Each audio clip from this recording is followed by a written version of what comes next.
Hello, my Wellish friends and family. Today's episode is for anyone who is trying to reset their life, but something just feels uncomfortable or disconnected or off, like something is wrong, which is fucking annoying because you expected if you were gonna go ahead and reset your life, you were gonna have all this clarity and peace and growth and happiness and goodness.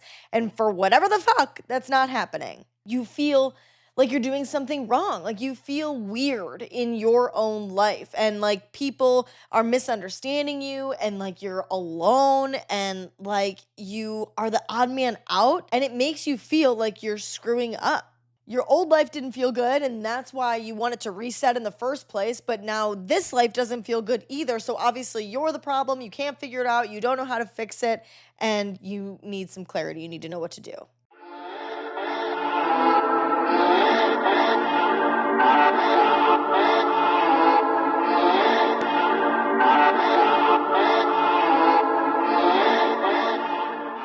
Let me ease your mind right off the bat. In my opinion, resetting your life doesn't feel like this wonderful transitional glow up that I think a lot of us anticipate or are told that is going to happen.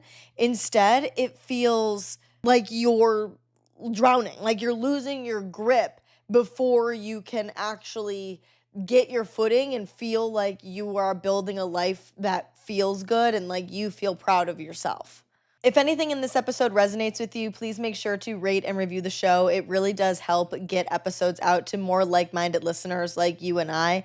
And if you are a person that loves self improvement but just cannot be bombarded by the perfectionism of it any longer, you're going to want to subscribe so you don't miss an episode. I want to start by talking about the lie that we are fed when it comes to what will happen when we are starting over. I want to make it clear that starting over can look very different for very different people. That it could just be something as simple as a mindset shift, like you just can't live this way anymore and you want to shift into something new and show up differently in your life and feel differently about your life and about yourself. Or maybe something catastrophic and traumatizing or big has happened in your life that is forcing you to reset your life and become someone new. Either way, either reason for the reset, the lie and the truth still apply. We are made to believe that restarting your life will be a clean slate, that it'll feel so good, that this is going to be just the most wonderful, incredible thing that has ever happened to us.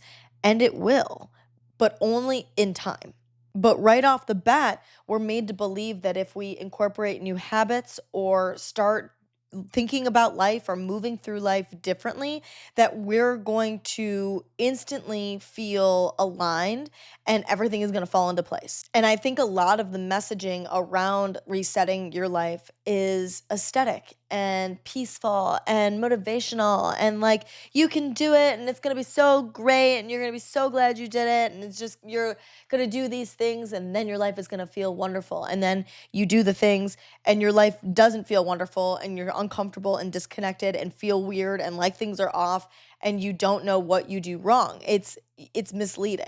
It is going to be wonderful. It is going to be the best thing that's ever happened to you. But there's a middle that gets left out when you hear about this in self-improvement talk. The reality is resetting your life is going to feel unfamiliar. And because it feels unfamiliar, your brain and your body are going to respond to that by feeling like something is wrong, like feeling like you are unsafe and you don't know how to handle it because you're doing something that's unpredictable. So your brain reads that as you are doing something unsafe. When you don't know what the outcome will be, when you don't know how things are going to play out, when you're moving differently, you feel that fear. And that fear might not feel like literal fear, but you'll feel uncomfortable. You'll feel like things are wrong. And what actually ends up happening as you start taking the new action and showing up in the way that you want to show up, you lose that old identity that you used to show up in. Like you don't care so much what people think about you anymore. You aren't able to people please.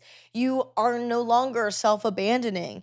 You are moving away from the meek person that wasn't able to stand their ground and stand up for themselves or go after what it is they want in life and have standards. So you lose that old identity. Like you're stepping away from that person, but you don't trust the new one yet. So you're trapped in this in between place of like not being that person anymore. So you feel different, you feel new, but you feel fucking bad. Like you feel uncomfortable because you don't trust the outcome and the approaches to the new identity that you're behaving as. It's just this icky feeling gap between those two people. And it's really important for me to share this with you because this was such a, and still is for me, a very real feeling that I was not expecting. And it would have been really nice if I had had somebody tell me that I was not doing something wrong. I just was no longer who I used to be, but not yet the person that I was truly, genuinely, slowly becoming, but I just wasn't that full version of me yet. And to be quite honest, I'm still not 100% there. I do genuinely feel closer to that person than my old version of me, but I still get uncomfortable and I still question what's happening and I still am not sure if I'm doing the right things, but I remember this and I remember that moving different ways in new patterns and breaking old patterns is going to feel uncomfortable. That discomfort is your nervous system fighting your upgrade. Your body is used to that old baseline, the self abandonment and the chaos and the inconsistency and the overgiving. So, when you introduce boundaries and calm routines and intentional, slow living, not speeding or doing things to please other people, but instead doing things on your own accord for yourself, that feels weird. It feels wrong. It feels scary. It feels boring. It feels anxiety ridden. It could feel like something is missing. Like it could feel like something might not be right for you.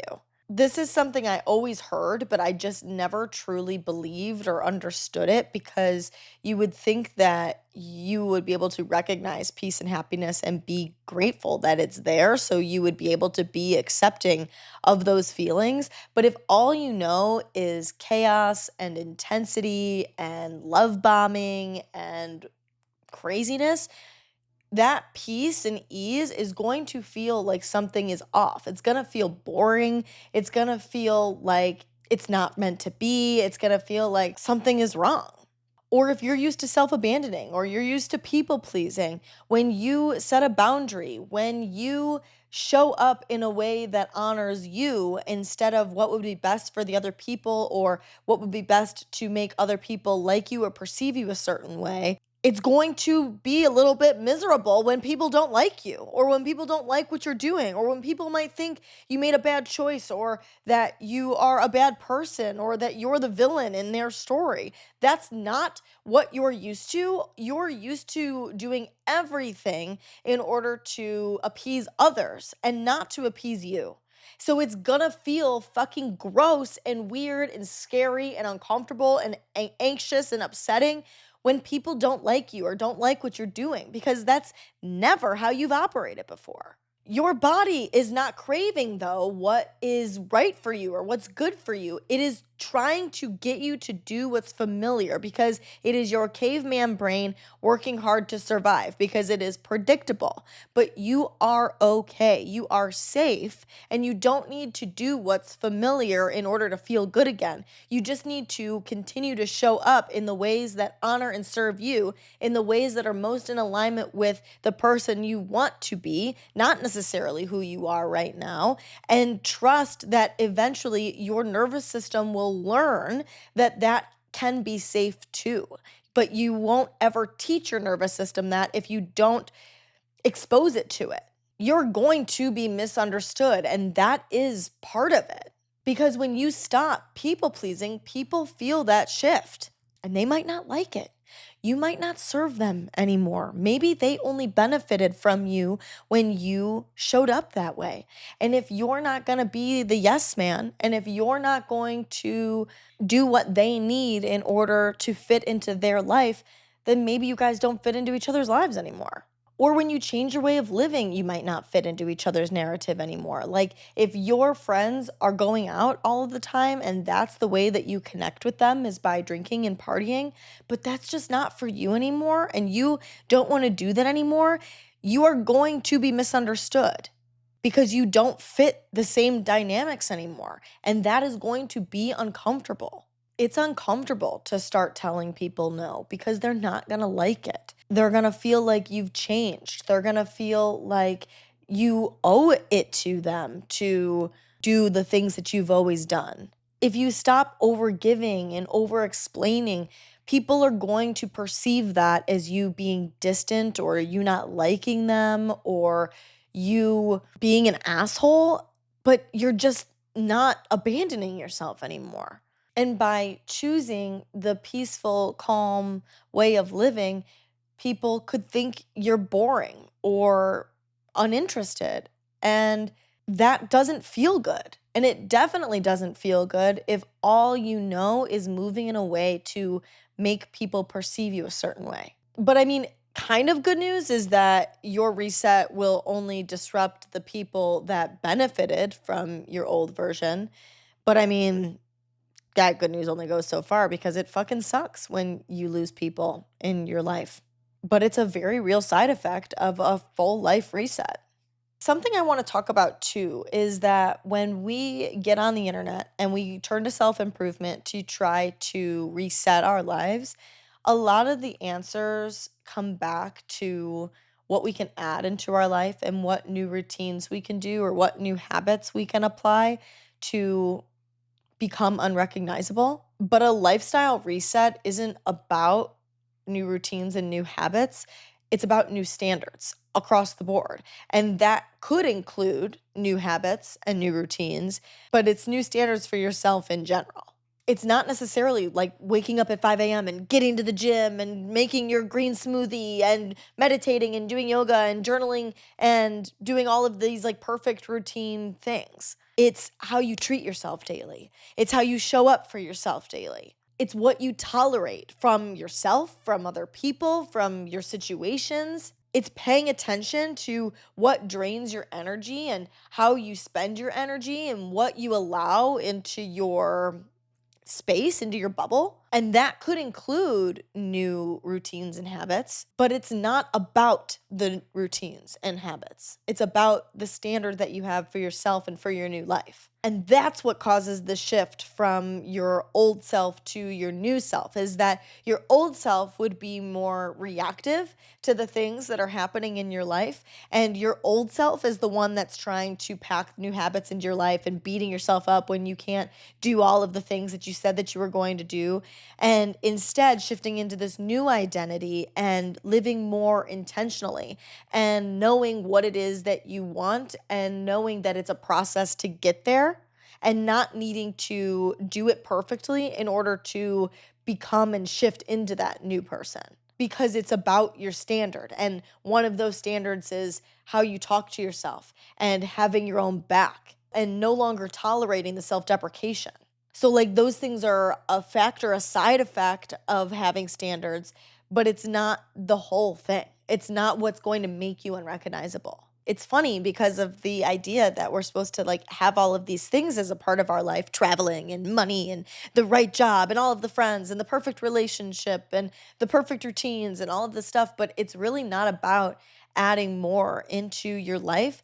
It's your ability to have less. And that you have less because you're doing things with clarity and intention. Like you're doing things because you know yourself and you know what you want from your life and you know who you are. And so you're able to move through your life experience with the clarity that allows you to feel good about your choices and what you have. My sister told me this quote one time that has literally forever stuck with me. When she said it to me, it completely blew my mind.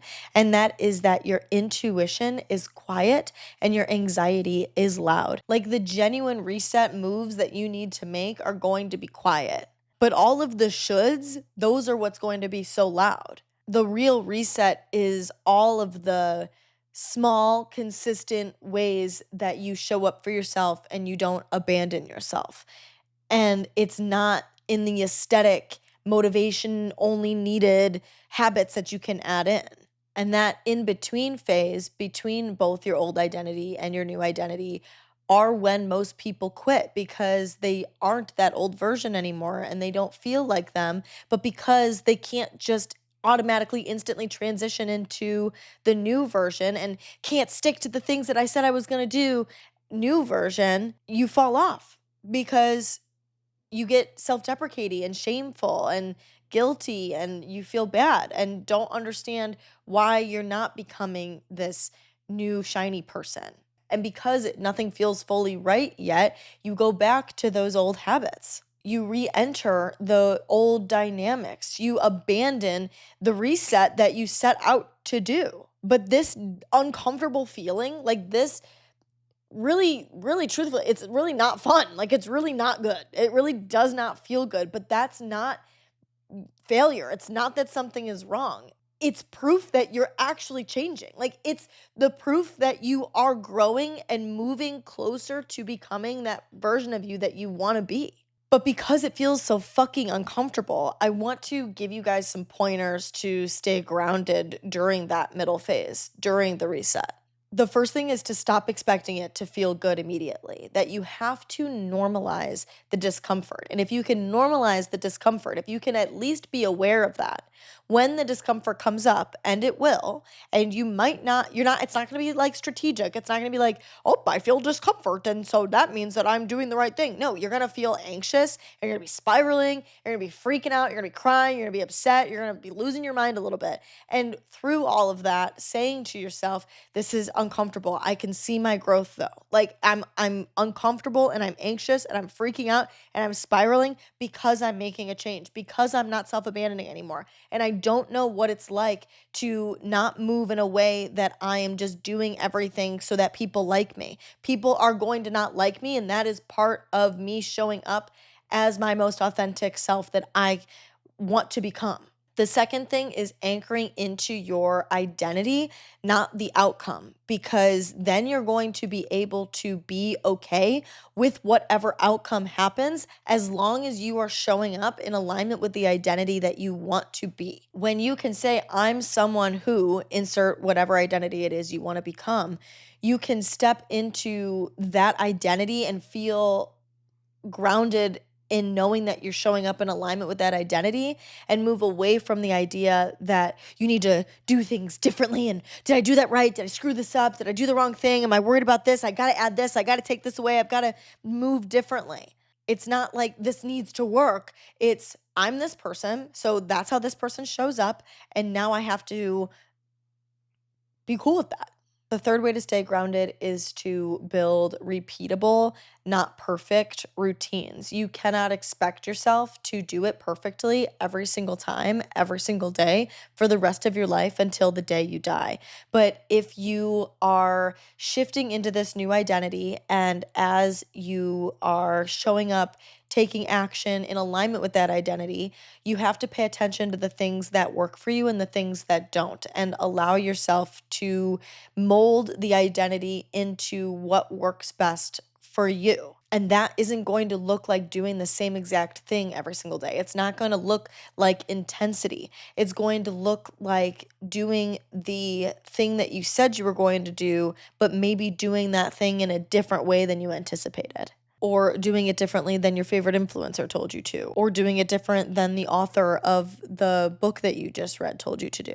You can take those ideas and tools and apply them, but you have to make them yours in order to make the habits repeatable. The fourth way to stay grounded is to allow people to adjust or to leave your life. It is not your responsibility to maintain old versions of yourself to make other people happy and to make other people feel comfortable and to make other people feel good. It's your job to make you feel good. The only thing you can control is the way you make yourself feel. And the only way to have a life with people that are in it that make you feel fulfilled and are in alignment with you is to move in your most authentic way. And that is what is going to attract the people that are most in alignment with you and repel the people that are not. And the fifth way to stay grounded is to look for your wins. Track your internal wins. Track when you feel peace. Pay attention to when you feel peace. Pay attention to when you trusted yourself. Pay attention to when you were able to emotionally regulate. If you do all 5 of these things, you are still going to feel uncomfortable. during your reset. You are still going to have unhappy, spirally, overwhelming moments, but you're going to be able to remind yourself that you are growing into the person that you want to be. Because if your life feels unfamiliar, that is a good thing. It means that you're no longer living on autopilot, taking the easy way out because it makes other people happy. You're doing the hard thing and having to deal with the consequences of doing the hard thing because you love yourself enough to do what you said you were going to do, to show up and become the person that you genuinely want to be. And I promise you that hard work, while it will not be instantaneous, it will pay off eventually. And putting yourself through that discomfort is so, so worth it because it means you are no longer settling for a life that doesn't feel good. You are uncomfortable because eventually it will be a life that is so fulfilling and of such high quality for you. The one really big truth is that resetting your life is not about becoming someone new. It is about getting to know yourself in such a deep way that you become someone you no longer want to or no longer can abandon anymore. That's it for today's episode. Thank you so much for listening. You're going to want to check out Wednesday's episode with Brian Poltro. He believes in moving at monk speed, and we are so primed to live in a society that has us packing as much in as much as possible at the greatest speed that we can.